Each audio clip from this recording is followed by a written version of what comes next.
نحمده ونصلي على رسول الكريم اما بعد. حضرت امی عائشہ رضی اللہ تعالیٰ عنہ حضرت معاویہ رضی اللہ تعالیٰ عنہ کے اختلاف حضرت علی رضی اللہ تعالیٰ عنہ سے ہے، اور سلمان ندوی صاحب اس کو خوب بیان کر رہے ہیں۔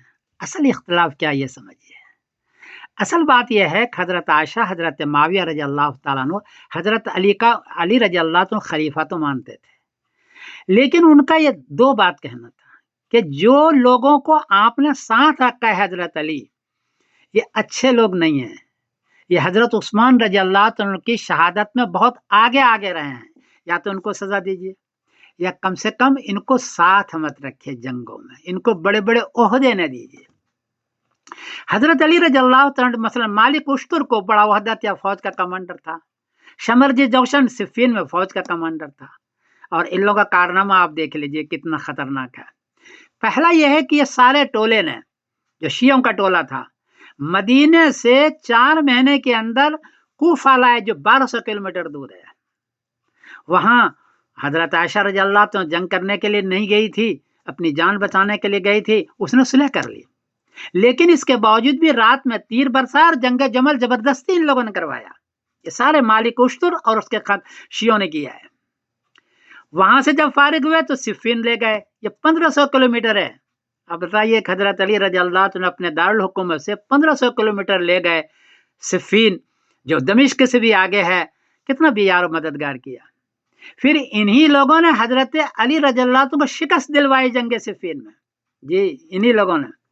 پھر جب وہ شکست کھا گئے تو پھر 10,000 آدمی شیعہ حضرت علی سے الگ ہوئے خوارج کے نام پر، اور جنگ نہروان کروائی حضرت علی کے مقابلے میں۔ پھر انہی شیعوں نے حضرت علی رضی اللہ تعالیٰ عنہ کو شہید کیا، شیعوں نے کیا ہے، کسی سنی نے نہیں کیا۔ پھر اسی نے حضرت حسن رضی اللہ عنہ کے جانگ میں خنجر مارا، ان کو شہید کیا، کسی سنی نے نہیں کیا، شیعوں نے کیا۔ اور پھر انہی لوگوں نے بلایا حضرت حسین رضی اللہ تعالیٰ عنہ کو، کوفہ بلایا اور ساتھ نہیں دیا۔ اور سب سے بڑا قاتل شمرجی جوشن ہے، انہوں نے شہید بھی کیا حضرت حسین کو، ان کے سامان کو بھی لوٹا اور ان کی عورتوں کو باندی بھی بنایا۔ یہ شمرجی جوشن ہے جو جنگ صفین کے اندر حضرت علی رضی اللہ تعالیٰ عنہ کے بہت بڑے کمانڈر رہے ہیں۔ تو حضرت عائشہ رضی اللہ تعالیٰ عنہ کا کہنا یہ تھا کہ اے حضرت علی، ان کو بڑے بڑے عہدے نہ دیں اور ان کو ساتھ نہ دیں، بہتر تو اس کو شاید مارو یا نہیں تو کم سے کم ساتھ دینے دو۔ حضرت علی رضی اللہ تعالیٰ عنہ نے اس طرف توجہ نہیں دی، اور نتیجہ یہی ہوا کہ دین کو تو نقصان پہنچا، آج تک شیعہ بڑبڑا رہے ہیں اور شیعہ اور سنی کے اختلاف کر رہے ہیں، تو دین کو بھی نقصان پہنچا، اور سب سے زیادہ نقصان حضرت علی رضی اللہ عنہ کے ذات کو، ان کے خاندان کو اور ان کے لوگوں کو میدان کربلا میں کیا۔ اب دیکھیں گے کسی سنی نے یزید تو بہت دور تھا، لیکن اصل مارنے والے شمرجی جوشن ہے جو شیعہ ہے، یا انہی کے لوگ جو شیعہ ہے۔ یہ ہے وہ حقیقت۔ حضرت عائشہ اور حضرت معاویہ رضی اللہ عنہ اختلاف یہ نہیں تھا کہ آپ کو خلیفہ نہیں مانتے، بلکہ یہ تھا کہ ان کو ساتھ مت رکھو ہے حضرت علی۔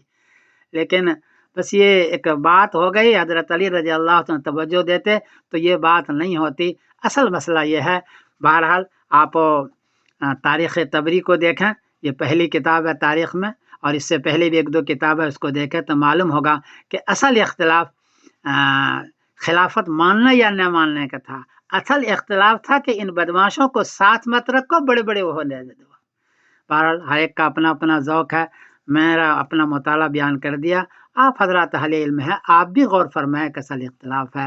میں سمیر الدین قاسمی بول رہا ہوں مانچسٹر انگلینڈ سے۔ کوئی غلطی بھی تو معاف کرنا۔ آج کل سلمان ندوی صاحب اس کو بہت چھیڑ رہے ہیں، لیکن ان نقطوں پر وہ غور نہیں کر رہے ہیں۔ حضرت معاویہ رضی اللہ عنہ وہ آدمی ہیں جنہوں نے ان شیعوں کو لگام دیا اور ان کو سینٹنگ میں ڈالا ہے، جی حضرت، اور 20 سال حکومت کی ہے، بدلہ لیا حضرت علی رضی اللہ تعالیٰ عنہ کے قاتلوں کا۔ السلام علیکم ورحمۃ اللہ وبرکاتہ۔